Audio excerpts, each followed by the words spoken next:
Juan capítulo 13 al capítulo 17 son de los capítulos más profundos en cuanto a la intimidad del Señor Jesucristo con sus discípulos. Ya aquí no está conversando con mucha gente, no está enseñando, instruyendo a la multitud, sino que se retira aparte esa noche después de la cena con sus discípulos y los instruye.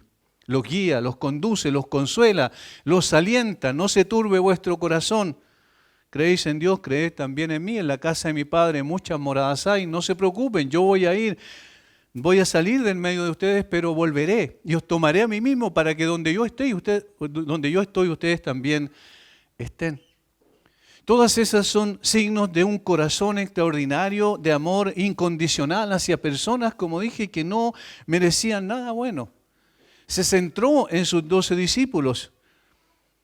Los miró con compasión y mientras él estaba en la hora más difícil de su vida, no obstante, los miró con amor incondicional.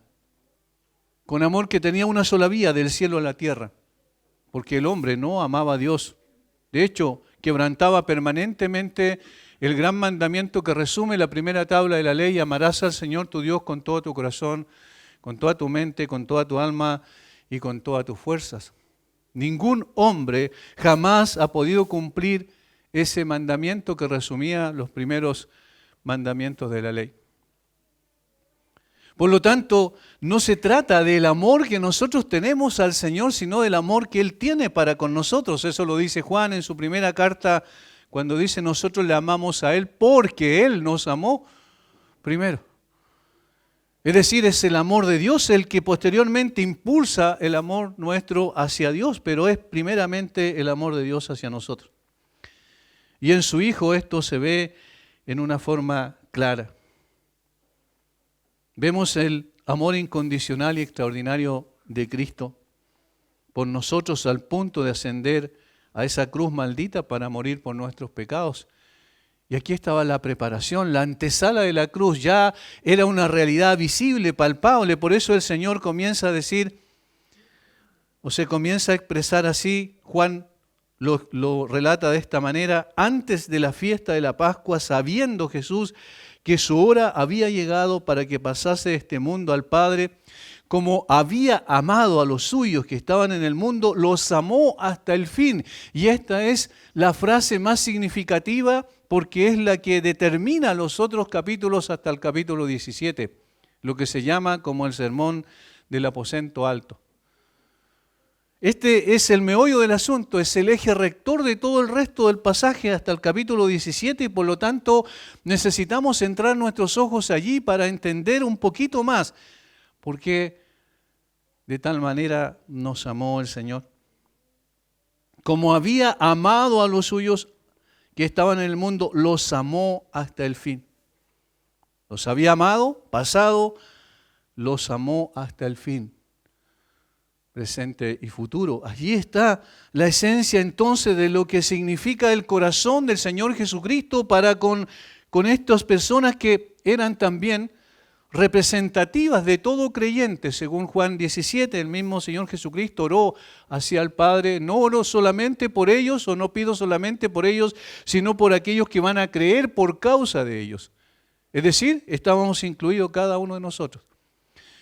Aquellos que al final de los tiempos nos encontró el Señor, nos miró con compasión y extendió su mano para sacarnos de la miseria en la cual nos encontrábamos. La persona de Jesús brilla con colores propios en cada una de las páginas de la Biblia, bien sabemos, pero es en sus últimas horas donde podemos ver con más claridad su corazón. La Biblia dice que los pensamientos de Dios son profundos, son más altos que nuestros pensamientos, sus caminos más altos que nuestros caminos, es decir, inescrutables, insondables, pero aquí también está mostrando no solo sus pensamientos, sino sus sentimientos. Su corazón lleno de amor por aquellos que había escogido, sus discípulos. Y es por eso que debemos contemplar con renovada atención estas últimas horas de intimidad con los suyos, a quienes amó hasta el fin. El apóstol Juan, uno de los discípulos más cercanos al Señor Jesucristo, nos cuenta de estas últimas horas y la trascendencia de cada una de las palabras de instrucción que salieron de su boca. y la importancia de las acciones que acompañaron sus palabras. Al fin y al cabo, el cristianismo se trata de relación y la relación está establecida por sentimientos. No solo por conocimientos, sino por sentimientos, por emociones, por algo que nos une a la otra persona. Estos capítulos son conocidos, como dije, como el Sermón del Aposento Alto y relatan lo acontecido horas antes de que Jesús fuese entregado para ser crucificado. Pero sobre todas las cosas lo que podemos ver es un corazón lleno de amor para los suyos. Alguien dijo que las últimas palabras de un hombre antes de su muerte revelan su corazón en una manera inigualable, imposible de poder comprender, porque ¿qué nos preocupa y nos ha preocupado más durante toda la vida se expresa en las últimas palabras antes de morir? Queremos que quede de alguna manera instintivamente el ser humano, sea creyente o no, lo que manifiesta en las últimas horas en su lecho de muerte, eso es lo que mantuvo en su corazón durante toda su vida. Su preocupación final es expresada con palabras cuando tiene la posibilidad de hacerlo, y el Señor lo hizo de esta manera. El verso 1 del capítulo 13 resuena con mucha fuerza. Aquí la motivación del corazón de Jesús al descender desde su trono, hacerse hombre, vivir entre los hombres, ir a la cruz para morir por los pecadores. Y no es otra cosa que su amor sublime. Allí es donde queremos centrarnos esta mañana. Como reza la letra de un himno, amado con amor eterno, llevado al conocimiento por la gracia de ese amor. Espíritu misericordioso de lo alto, me has enseñado que es así. Esta paz perfecta y completa conlleva todo lo divino. Es un amor que no puede cesar. Soy suyo y Él es mío. Y por eso que titulamos de esa manera este sermón, esta exposición del día de hoy, porque de tal manera me amó. Porque queremos que se haga también individualmente aplicable, es decir, a cada uno de nosotros, que no hablemos en tercera persona, sino en primera persona. Que no hablemos que nos amó a nosotros, sino que hablemos que me amó a mí, porque de eso se trata. El Señor vino para reconciliarnos con el Padre, para establecer una relación personal con nosotros. Y por eso cuando hablamos del amor de Dios, hablamos del amor de Dios hacia mí y hacia cada uno de ustedes en una forma específica, particular. Suyo soy y Él es mío. ¿Quiénes eran los suyos a los que se refiere allí, como había amado a los suyos? ¿Quiénes eran? Los suyos, en este caso específico y particular, en primera instancia, eran los discípulos, a quienes Él había escogido soberanamente sin que hubiese mérito alguno en ellos. Bien vemos el carácter de ellos, de algunos de ellos al menos en los evangelios, notorio, y posteriormente también es notorio su carácter. Eran ambivalentes en muchos casos, eran personas que se equivocaban en sus decisiones, a veces apasionados como el caso de Pedro, pero luego retrocedían por sus errores. En otros casos, personas que les costaba mucho poder entender que no se trataba de ellos el reino mesiánico, sino se trataba del Mesías. Y querían un lugar especial en el reino mesiánico. Y buscaban esos lugares y se los pedían así en forma directa al Señor e indirecta a través de su propia madre, como Juan y Jacobo. Esos mismos que eran también muy volátiles en su carácter y que actuaban en una forma desenfrenada en un momento determinado, cuando Juan y Jacobo le dicen al Señor que haga descender fuego del cielo para consumir a una población completa porque los habían rechazado cuando salieron a predicar. Y por eso les pusieron hijos del trueno. Cada uno de ellos tenía singularidades en su carácter, pero cada uno de ellos eran personas representativas de todos nosotros. Por eso es que se trata de poder asimilar esto en términos personales también. ¿Quién eran los suyos? Aquellos que estaban muertos en sus delitos y pecados, según dice el apóstol Pablo en Efesios capítulo 2, versículo 1. Completamente corrompidos por el pecado, según dicen las Escrituras, por ejemplo, en Romanos capítulo 3, versículo 10 en adelante, no hay justo ni a un uno, no hay ni siquiera uno bueno, Todos se desviaron, se hicieron inútiles. No hay quien entienda. Todo eso es descriptivo de aquellos que eran suyos y eso es ya algo extraordinario. ¿Cómo puede ser que el Señor haya adoptado a esas personas para ser sus hijos? ¿Quiénes eran los suyos? Los que estaban sin esperanza ninguna y camino al infierno. ¿Quiénes eran los suyos? Eran los que Él sacó de esa condición para llevarlos a una gloriosa posición de salvación. Que los sacó del estercolero del mundo, dice el Salmo 113. Que los levantó del polvo y los hizo sentar con los príncipes. Eso eran los suyos. Los suyos eran los más indignos de su amor. Sin embargo, sobre los cuales la gracia del Señor había descendido en una manera especial. Los suyos son cada uno de los que hemos creído, somos cada uno de los que hemos creído y creerán hasta el mismo día del regreso de Cristo. A estos los amó hasta el fin. Y este amor no tiene que ver con algo particular que Él encontró en nosotros. Al contrario, estas descripciones son incluso suaves para las que reitera las Escrituras. El apóstol Pablo le dice a los Efesios, ¿quiénes eran estas personas? Capítulo 4 de Efesios, versículo 17 en adelante.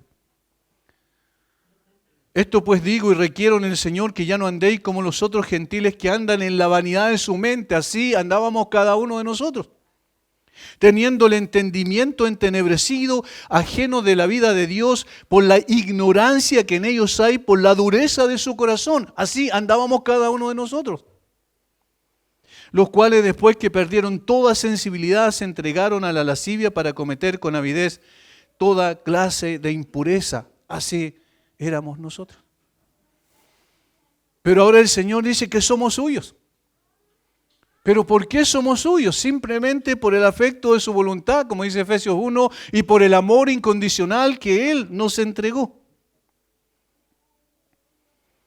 Y por eso debemos pensar en que esa apropiación que debemos hacer respecto a los suyos es por cada uno de nosotros en particular. Pero ¿quién nos había amado? Esa es la otra pregunta introductoria que es importante hacer. ¿Quién nos había amado? Nos había amado aquel que es santo en esencia, intrínsecamente, aquel que ve el pecado tal como es, aquel delante de cuyos ojos escrutadores no podemos argumentar a nuestro favor. Aquel que es el juez de toda la tierra, aquel que se sienta en su trono para juzgar justamente a todos los hombres. Aquel que el Salmo 7, versículo 10, dice que somos personas que estábamos bajo la ira de Dios todos los días de nuestra vida. Que Dios está airado con el hombre todos los días de su vida. Pero ¿quién es el que hace eso? El juez, el Señor, el incorruptible, el santo. El que a pesar de venir a este mundo y tocar a un leproso no se contaminó con él, sino que el leproso se benefició de ese toque. Se trata entonces del Dios Todopoderoso, del único y sabio Dios, del Creador y el restaurador de nuestra vida, el regenerador de nuestra alma. De Él se trata. Él nos amó. Ahora Juan escoge cuidadosamente las palabras para indicar que todo esto correspondía al plan soberano del Señor. Y principalmente que el Señor era consciente de todo lo que estaba pasando y pasaría con Él. Este párrafo que leímos completo muchas veces, hasta el versículo 20, muchas veces se usa para explicar que Jesús dio una lección de servicio a sus discípulos. Y eso es así, porque eso lo dice el mismo párrafo. Pero hay mucho más que eso en el texto. Si no ponemos atención, pasaremos de largo la profunda enseñanza que hay aquí también, que subyace. Necesitamos mirar permanentemente al Señor Jesucristo para entender esas profundas verdades. ¿Quién fue el que nos amó? Recordemos que es cuando contemplamos el rostro del Señor, le dice Pablo a los Corintios en 2 Corintios capítulo 3, versículo 8, versículo 18, quiero decir, que mirando a cara descubierta al Señor, somos transformados de gloria en gloria conforme a su imagen. Por eso necesitamos centrar nuestra mirada en el Señor Jesucristo. Ahí en el texto Al menos 3 cosas que hacen que el lavado de los pies de sus discípulos que sea algo mucho más extraordinario que lo que implica un ejemplo. Yo quiero que nos centremos en la persona que nos amó ahora. Lo primero que vemos allí es que aquel que nos amó sabía que la hora de su sacrificio había llegado. Versículo 1. Antes de la fiesta de la Pascua, sabiendo Jesús que su hora había llegado para que pasase de este mundo al Padre. Sabiendo Jesús, siendo consciente Jesús, comprendiendo perfectamente que para eso había venido a esta tierra. Capítulo 12, versículo 23. Jesús le respondió diciendo, la hora, o ha llegado la hora, para que el Hijo del Hombre sea glorificado. Ha llegado la hora, dice. Ya llegó el momento preciso, el cual se había establecido antes de la fundación del mundo a través de un plan previamente organizado en la mente perfecta del Padre y ejecutado en el tiempo y en el espacio. Y yo soy la persona que vengo a cumplir ese plan y ese propósito. Ha llegado la hora especial, donde voy a dar mi vida por aquellos que solamente merecen mi reproche. Sin embargo, yo los amé. Noten lo que dice, sabiendo Jesús que la hora había llegado. Capítulo 12, versículo 27. Ahora está turbada mi alma, ¿y qué diré? Padre, sálvame de esta hora. Mas para esto he llegado a esta hora. Padre, glorifica tu nombre. Entonces vino una voz del cielo, lo he glorificado y lo glorificaré otra vez. Padre, glorifica tu nombre. Era la hora de la glorificación del Padre y era la hora de la glorificación del Hijo. Y era la hora de nuestra salvación. Ese era el momento esperado por una eternidad, podríamos decir. Por todo el transcurso del tiempo, de que el hombre fue creado por Dios y puesto en el jardín del Edén. Desde ese momento en adelante, cuando el hombre pecó, se comenzó a ejecutar este plan precioso de salvación y nosotros tenemos ya la promesa en Génesis 3:15 y de allí comienza a desarrollarse todo el plan precioso y perfecto de Dios, solamente motivado por amor. Ha llegado la hora, dice Jesús, en otras palabras, que yo me entregue por amor a ustedes.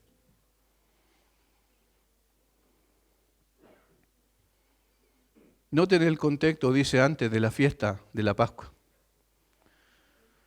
Cada vez que Jesús comía la Pascua, podríamos nosotros pensar en que en su cabeza, en su mente, Él era consciente de que esta fiesta judía prefiguraba a su persona cuando llegaría el momento en que Él, como el Cordero de Dios, que quita el pecado del mundo, pudiese entregar su vida.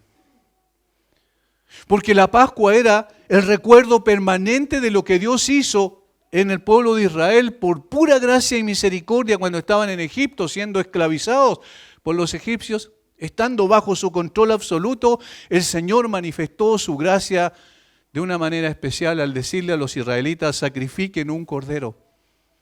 Esta noche especial donde yo ejecutaré juicio sobre Egipto, sacrifiquen un cordero y coloquen su sangre sobre los postes principales de la puerta. Entonces, cuando pase ejecutando juicio, yo a través de mi ángel vengador, donde vea la sangre, pasaré por alto. ¿Cuál era el centro de todo ese ritual que tenían que hacer? El cordero, pero ¿cuál era la acción propiamente tal? El cordero tenía que ser sacrificado. Entonces, cada vez que Jesús celebró la Pascua con los suyos, cada vez que lo hizo seguramente consciente. Ya queda menos para el momento en que yo entregue mi vida por aquellos que he amado. Debía morir, el Señor sabía, como sustituto de aquellos que el Padre le dio. Esta hora estaba llegando. Pero vean la última parte de la frase. Esa era la hora en que pasase de este mundo al Padre. Así como descendió, no estimó el ser igual a Dios como cosa que aferrarse, sino que siendo en forma de Dios, se despojó a sí mismo, descendiendo, dejando las prerrogativas de su gloria divina para venir a esta tierra. así como se humilló a sí mismo hasta la muerte y muerte de cruz, que se iba a humillar, así también ese era el comienzo de su glorificación, porque iba a volver otra vez. Por lo cual Dios le exaltó hasta lo sumo. Y le dio un nombre que es sobre todo nombre, para que en el nombre de Jesús se doble toda rodilla de los que están arriba en el cielo, abajo en la tierra y debajo de la tierra. Y que toda lengua confiese que Jesucristo es el Señor. ¿Para qué? Para gloria del Padre. De tal manera que este era un proceso de ascensión, que pasase del mundo a su Padre. No era un simple traslado de la tierra al cielo, sino, como dice alguien, esa sombra de muerte que había acompañado a Jesús a lo largo de toda su vida, ahora estaba a punto de convertirse en una realidad. Ya había descendido, había vivido un tiempo aquí, había vivido una vida perfecta, absolutamente sometida a la autoridad de su Padre. Con gozo había realizado esa tarea. Mi comida y mi bebida es que haga la voluntad del que me envió, le dijo a los discípulos en el contexto de la conversación con la mujer samaritana. Jesús sabía exactamente cuál era la razón por la cual estaba en esta tierra. Y esto implicaba un gran impacto en las emociones de Jesús. Recordemos que Él también era 100% hombre. Un gran impacto en las emociones de Jesús. Era una hora clave en su vida. Marcaba el momento en que iría a la cruz a cargar con el pecado de todos nosotros y sería quebrantado por el Padre. Quiso Dios quebrantarlo, sujetándole a padecimiento, dijo el profeta Isaías 700 años antes. Sabía que era la hora de su humillación extrema y esto estaba a las puertas. Era consciente de la magnitud de ese momento en que todos lo abandonarían, porque eso ocurrió cuando lo tomaron preso en el huerto de Getsemaní. Todos huyeron, todos, sin excepción, arrancaron. Él sabía que antes de volver a la gloria debía ir a la cruz. Antes de la exaltación venía la humillación. Antes de la corona de gloria debía llevar una corona de espinas. Jesús sabía eso. Ese era el camino trazado por el Padre. Y aunque era duro ese camino, tan duro que Él sufrió terriblemente en el huerto de Getsemaní, orando y con una presión tan grande sobre su corazón, que incluso dice que el sudor eran grandes gotas de sangre que caían de su frente. No obstante, Él dijo, hágase tu voluntad. Y hermanos, si Jesús hubiese dicho, no haré la voluntad del Padre, ninguno de nosotros tendría ninguna posibilidad de salvación. Pero Él dijo, hágase tu voluntad. Estaba dispuesto a ir a la cruz y sabía que debía llevar una corona de espinas primeramente. Y eso nos hace reflexionar respecto a lo que nosotros queremos. Nosotros queremos una corona de oro aquí en la tierra y no una corona de espinas.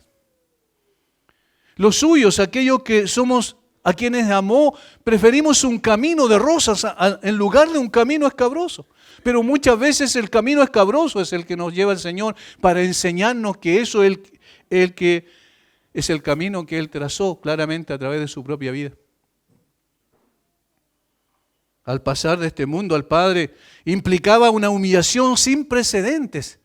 Sin embargo, seguía amando a los suyos. En todo ese proceso, siempre en su mente y corazón estaban los suyos, estaban cada uno de ustedes en forma particular, los que han llegado al conocimiento de la verdad. No es una fábula. El cristianismo no es una fábula, no es un cuento, no es una historia linda que trata de impactar nuestras emociones, es una realidad. Este es un hecho histórico. Jesús estaba en ese momento preciso y precioso donde Él tenía que entregarlo todo por amor a los suyos. Jesús no vuelve su mirada hacia sí mismo para concentrar sus pensamientos en lo que Él esperaba, sino mira a los suyos para seguir expresando su amor incondicional. Allí nosotros podemos imaginarlo en la escena, en el aposento alto, donde Jesús tenía la mirada puesta en ellos, en los discípulos. Y a través de ellos en cada uno de nosotros, en el tiempo. Esto es lo que hace aún más grande su acto de lavar los pies de sus discípulos. Aquel que se humilló siempre había estado con el Padre. Había compartido su gloria y poseía todas las prerrogativas divinas. Estaba en el mundo, pero había llegado la hora de volver al Padre. No sin antes humillarse hasta el extremo, precisamente por amor a cada uno de nosotros. Alguien lo resume de la siguiente manera. Sabía que estaba cerca la hora de su humillación, pero también sabía que su hora de exaltación estaba cerca. Tal conocimiento podría haberle llenado de orgullo, porque era el Dios Todopoderoso en definitiva. Y sin embargo, sabiendo que el poder y la gloria eran suyos, lavó los pies de sus discípulos. En el momento en que podía haber sentido un orgullo supremo, dio ejemplo de suprema humildad, por amor a cada uno de nosotros.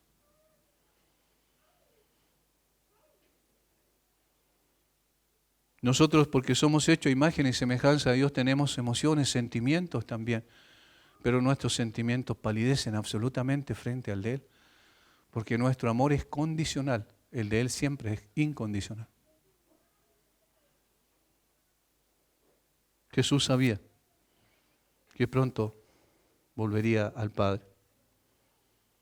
Lo segundo que aparece allí como casi una inserción en el contexto gramaticalmente, casi una inserción que no debería estar ahí si uno ve la lógica de la gramática. Versículo 2. Y cuando cenaban, como el diablo ya había puesto en el corazón de Judas Iscariote, hijo de Simón, que le entregase. ¿Por qué está este texto aquí? Voy a leer el 1 y el 3 y van a ver que como que no encaja, fíjense. Antes de la fiesta de la Pascua, sabiendo Jesús que su hora había llegado para que pasase de este mundo al Padre, como había amado a los suyos que estaban en el mundo, los amó hasta el fin. Saltemos al 3. Sabiendo Jesús que el Padre le había dado todas las cosas en las manos y que había salido de Dios y a Dios iba. ¿Notan cómo ahí calza? Es decir, el versículo 1 debía ser acompañado inmediatamente del versículo 3. Sin embargo, aparece este texto ahí en el versículo 2. ¿Cuál es la razón? Y lo más probable es que aparezca esto aquí para poder mostrar todavía mucho más y engrandecer el amor de Dios hacia nosotros, el amor de Jesús hacia nosotros. Esto es lo segundo. Jesús sabía que pronto sería traicionado. Sabía que pronto debía volver al Padre, pero sabía que pronto sería traicionado. Si bien es cierto, como dije, es un tanto extraño que este verso aparezca aquí, es también cierto que tiene algo importante que transmitir y enseñar en el contexto del lavado de los pies de sus discípulos. Noten, más adelante, versículos 10 y 11, y vosotros limpios estáis.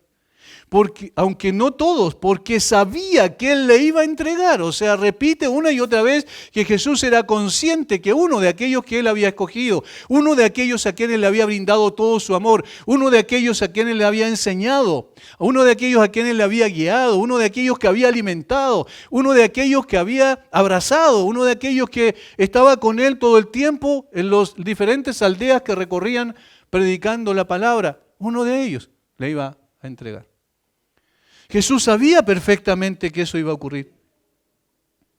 Jesús era consciente de aquello. ¿Qué pasaría si nosotros estuviéramos en esa situación y supiéramos que una de aquellas personas a las cuales más tiempo le hemos dedicado y más esfuerzo y sacrificio hemos hecho por esa persona, en un momento nosotros, antes de que ocurrieran los hechos, supiéramos que esa persona nos va a clavar un puñal en la espalda? ¿Lo seguiríamos amando? ¿Seguiríamos extendiendo ese amor? ¿Seguiríamos sirviéndole? ¿Le lavaríamos los pies? Ahora, hermano, entonces tratemos de viajar en el tiempo, obviamente, en nuestros pensamientos, y vayamos a esa noche especial, subamos al aposento alto. Ahí está Jesús con los 12, preparado para cenar, o ya habiendo cenado después de... En esta escena, ¿cierto?, está posterior a la cena que comieron. Era un momento de regocijo, una fiesta para los discípulos. Sin embargo, para Jesús eran horas claves en el cumplimiento de su misión. Él era consciente, sabía que la hora había llegado en que debía experimentar la más grande humillación y sufrir en la cruz por causa de los pecadores. Y también sabía que uno de ellos, de sus más cercanos, le iba a entregar. Sin embargo, lo vemos levantándose de la mesa, poniendo agua en un recipiente, llevando una toalla en sus brazos y haciendo algo sorprendente, lavando los pies de sus discípulos y también de aquel que le iba a entregar. Sí, hermanos, también del traidor. También de aquel que con su acción deleznable clavaba un puñal en el alma del Señor. El Señor sabía que eso iba a ocurrir.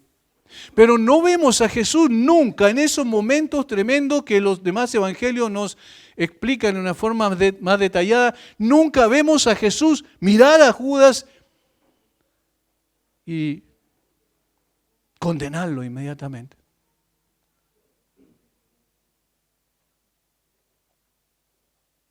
El Señor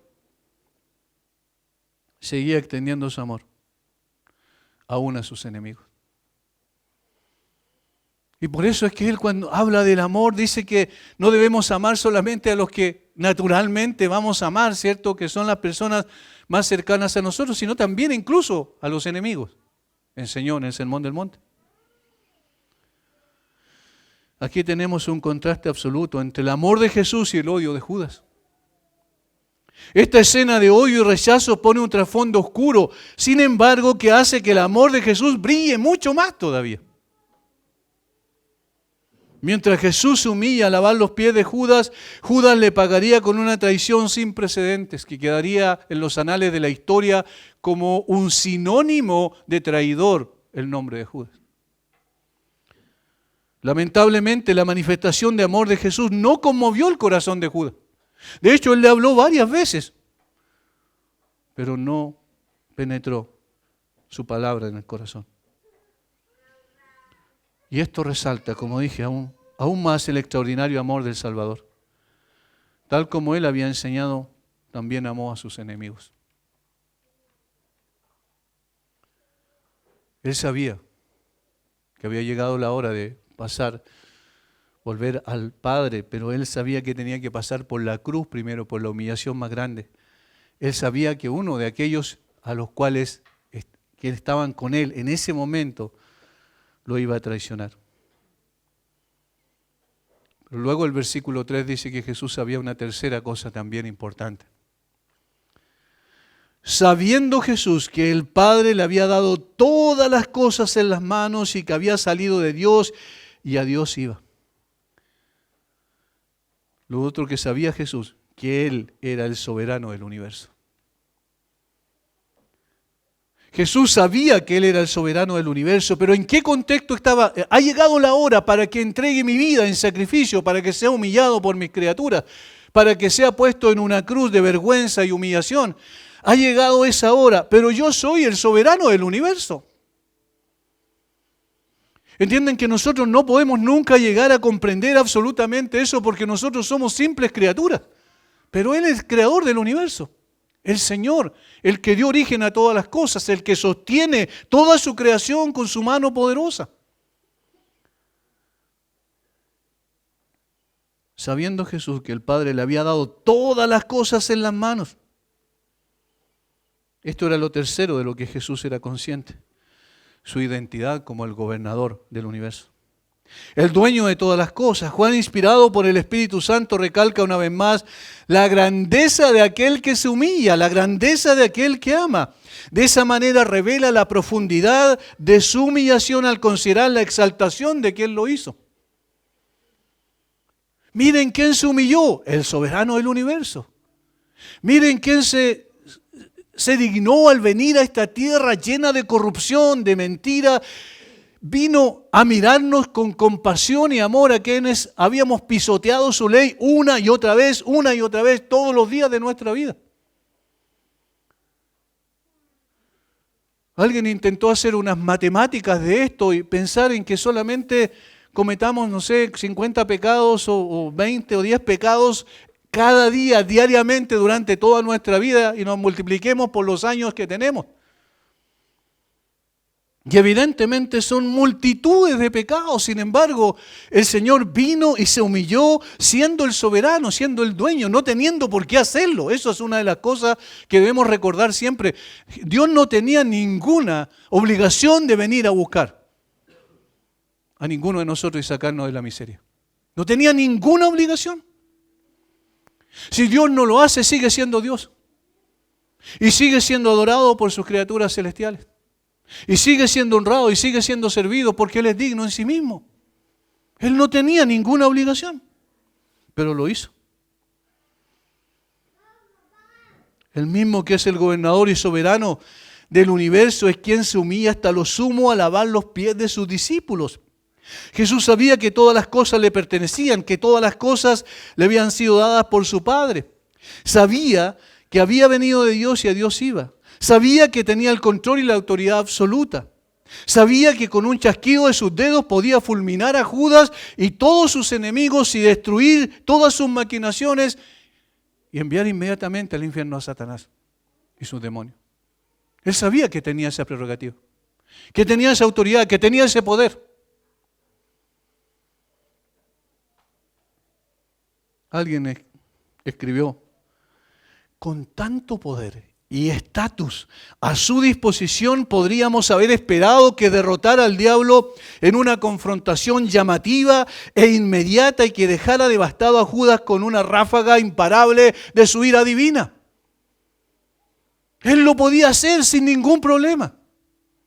Por eso le dijo a Pedro que en el huerto de Getsemaní: guarda tu espada, cuando Pedro quiso defenderlo con una arma y le dijo: si yo quisiera, pediría a mi Padre que me diera legiones de ángeles y Él me las daría de inmediato.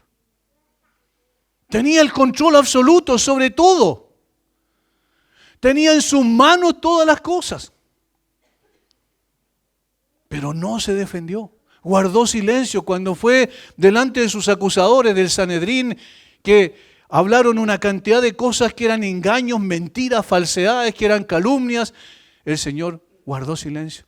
Pilato le dice: pero no te defiendes, mira lo que dicen de ti. Y él guarda silencio. Y ese silencio es decir: yo voy a hacer la voluntad de mi Padre hasta el final, porque amé a estos hombres y mujeres hasta el fin. En lugar de hacer eso, en lugar de barrer a todos los que estaban frente a él, se rebaja a realizar la tarea más humillante que podía hacer una persona. Culturalmente, el lavar los pies de los huéspedes en una fiesta era menester de los esclavos, era la función de los esclavos. Los discípulos de los rabinos se suponía que prestaban a sus maestros servicios personales, pero no habrían soñado en llegar a tal humillación, nunca hubiesen hecho eso. Lavar los pies de los invitados a una fiesta era el acto más servil que podríamos nosotros imaginar. Ni siquiera los esclavos debían hacer ese trabajo, solo los de más bajo rango estaban destinados a ello, es decir, los últimos de los esclavos. Queridos hermanos, ¿puedes ver lo que Jesús hizo por ti? ¿Puedes verlo? ¿Puedes pensar en que hay algo más importante o habrá algo más importante en tu vida que adorar por los siglos de los siglos a tu Señor? ¿Habrá algo más importante que servirle mientras estés en esta tierra, a pesar de renunciar a muchas cosas, quizás a cosas que son hermosas y que otras personas disfrutan? ¿Estás dispuesto a dejar eso para honrar a tu Señor que te amó de esta manera? Por eso lo que hizo Jesús no solo fue una lección objetiva de lo que significa relacionarse con los demás sirviéndolo, es un acto de humillación de la persona más elevada de todo el universo, el que había venido de Dios y a Dios iba, el que tenía todas las cosas en sus manos, el regente del universo, el Dios soberano, se humilla al limpiar los sucios pies de unos hombres insignificantes en el Israel del primer siglo. Ahora hay más en el trasfondo de esta escena que no cuenta Juan, pero Lucas nos da un antecedente muy interesante al respecto. Dice Lucas 22, 24. Entonces los discípulos se pusieron a discutir a cuál de ellos había que considerar como el más importante. Qué terrible. Jesús estaba haciendo algo que mostraba hasta dónde estaba dispuesto a humillarse por amor a esos hombres, y esos hombres estaban preocupados por tener lugares especiales en el reino mesiánico. Así somos nosotros, por eso digo que nos identificamos con los discípulos. Somos personas que todavía nuestro egocentrismo es tan grande que lo colocamos en un altar y nos arrodillamos delante del ego y lo adoramos. Nuestro amor propio es demasiado grande, por eso es que los psicólogos están equivocados cuando dicen que el problema del hombre es su falta de autoestima. No, el problema del hombre es que tiene mucha autoestima. Se adora a sí mismo. Y estos discípulos lo mostraban aquí. Aún a la vista de la cruz. Los discípulos seguían discutiendo cuestiones de primacía y de prestigio. A veces incluso dentro del contexto de las iglesias, hermanos, las divisiones se producen por cosas banales. Se producen simplemente porque personas quieren tener más preeminencia en la iglesia.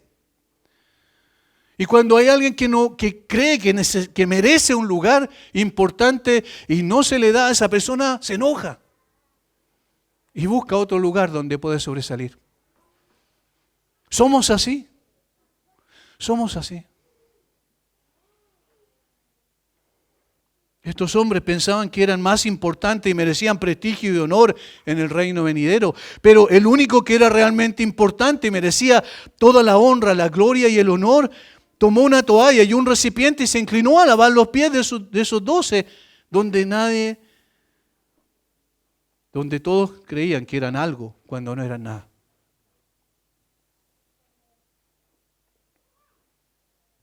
¿Qué podemos hacer? ¿Qué podemos ver ante esta escena tremenda? ¿Cómo debemos reaccionar entonces? Obviamente yo puedo dar algunas indicaciones al respecto, pero esto es propio y personal de cada uno. Cada uno debe reaccionar frente a esto. No se trata de dar información nada más. La Biblia no solo nos informa, sino que golpea nuestro corazón para transformar nuestra vida. Estas escenas de amor extraordinario hacia personas que no merecemos nada debe llenarnos de asombro y nunca debemos perder la capacidad de asombro. Hermano, el día que perdamos la capacidad de asombro, entonces no vamos a crecer más.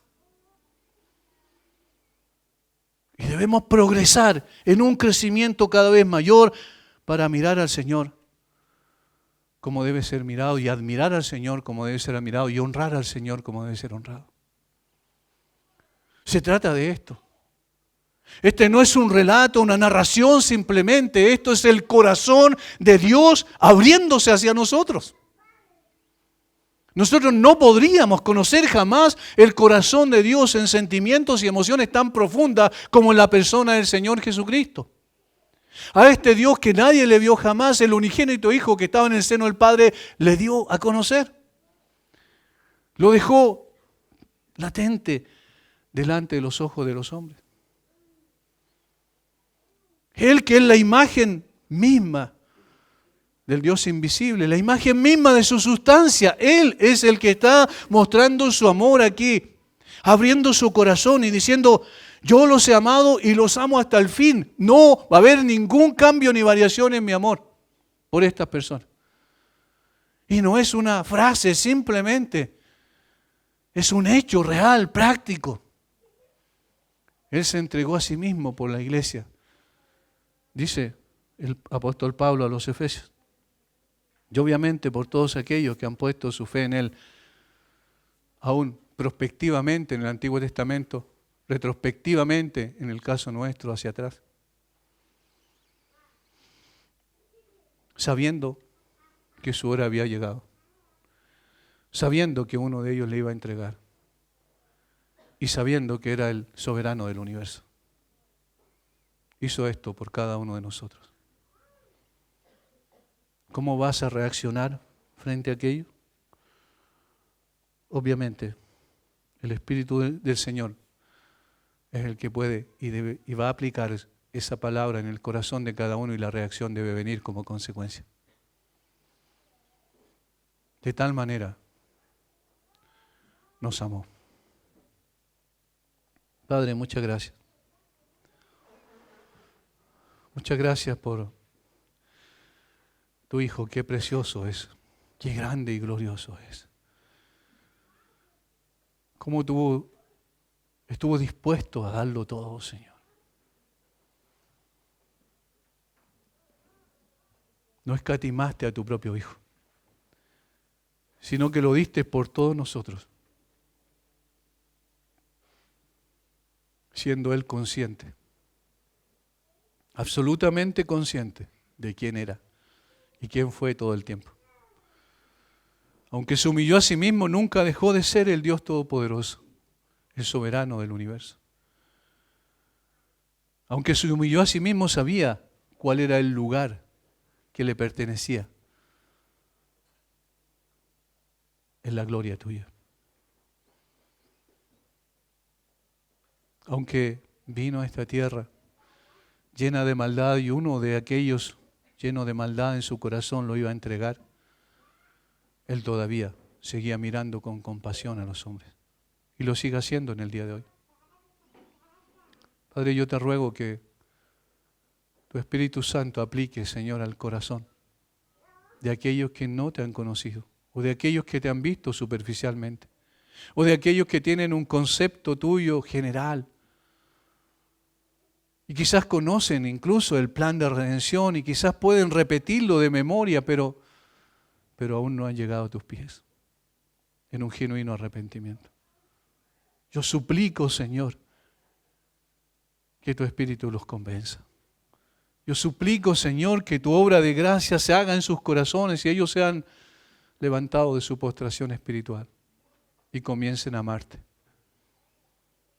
No porque hombres pequeños e insignificantes como nosotros lo digamos, sino porque Cristo los amó de una manera tan grande. Padre, por favor, ten compasión y perdónanos, Señor, cuando somos tan fríos e indiferentes a tu gran amor. Oramos en el nombre de Jesús. Amén.